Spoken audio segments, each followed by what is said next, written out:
ദിവാകരൻ പറഞ്ഞ കാര്യങ്ങൾ അബദ്ധവും അസംബന്ധവും. മന്ത്രി GR അനിൽ.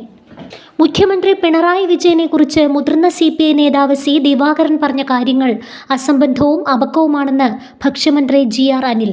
ചൂരമീൻ വിവാദത്തിൽ ദിവാകരൻ പറഞ്ഞ കാര്യങ്ങൾ ഒരിക്കലും പറയാൻ പാടില്ലാത്തതായിരുന്നുവെന്ന് മന്ത്രി പറഞ്ഞു. അബദ്ധമായിട്ടുള്ള ഒരു രാഷ്ട്രീയ നേതാവ് ചിന്തിക്കാൻ പാടില്ലാത്ത അനവസരത്തിലുള്ള പ്രതികരണമാണ് ദിവാകരൻ നടത്തിയതെന്ന് GR അനിൽ ഒരു സ്വകാര്യ ചാനലിന് നൽകിയ അഭിമുഖത്തിൽ വ്യക്തമാക്കി. കാരണവന്മാർക്ക് പ്രായമേറുമ്പോഴുണ്ടാകുന്ന ചില സ്വഭാവ രീതിയുണ്ട്. അദ്ദേഹത്തിൻ്റെ പ്രതികരണം അതായി മാത്രം കണ്ടാൽ മതി.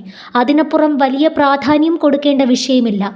പാർട്ടിയുടെ മുതിർന്ന നേതാവെന്ന വിശേഷണം നൽകുമ്പോൾ അതിനനുസരിച്ച് പ്രവർത്തനവും പ്രതികരണവും അവരിൽ നിന്നും ഉണ്ടാകേണ്ടതാണ്. അതുണ്ടാകാത്തവർക്ക് പാർട്ടിയും ജനങ്ങളും പ്രാധാന്യം നൽകുന്നുണ്ടോ എന്ന് നോക്കിയാൽ മതി, GR അനിൽ പറഞ്ഞു. LDF ജാഥയിൽ പിണറായി വിജയനോടൊപ്പം വൈസ് ക്യാപ്റ്റനായി പ്രവർത്തിച്ച കാലത്തെ അനുഭവങ്ങളെന്ന് പറഞ്ഞാണ് ഒരു സ്വകാര്യ ചാനലിനോട് ചൂരമീൻ വിവാദ സംഭവം ദിവാകരൻ സൂചിപ്പിച്ചത്. ഇത് വലിയ രാഷ്ട്രീയ വിവാദമായി.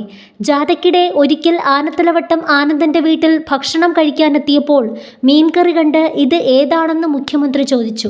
ചൂരമീനാണെന്നറിഞ്ഞതോടെ മുഖ്യമന്ത്രി ഭക്ഷണം കഴിക്കാതെ എഴുന്നേറ്റ് പോയി. നടപടി ഭയന്ന് വലിയ ആശങ്കയിലായി എന്നാണ് ദിവാകരൻ പറഞ്ഞത്. പിറ്റേന്ന് പാറശാലയിലായിരുന്നു ഭക്ഷണം. അവിടെ അദ്ദേഹത്തിന് ഇഷ്ടപ്പെട്ട ഭക്ഷണം നൽകാനായി പുലർച്ചെ 5 മണിക്ക് തന്നെ ജില്ലാ സെക്രട്ടറി പാളയം മാർക്കറ്റിൽ പോയി വലിയ നെയ്മീൻ വാങ്ങിക്കൊണ്ടുവന്നു. നെയ്മീൻ വിഭവങ്ങൾ കണ്ടതോടെ മുഖ്യമന്ത്രി ഏറെ സന്തോഷത്തോടെ ഭക്ഷണം കഴിച്ചു. അതോടെ നേതാക്കൾക്ക് സമാധാനമായെന്ന് ദിവാകരൻ പറഞ്ഞിരുന്നു.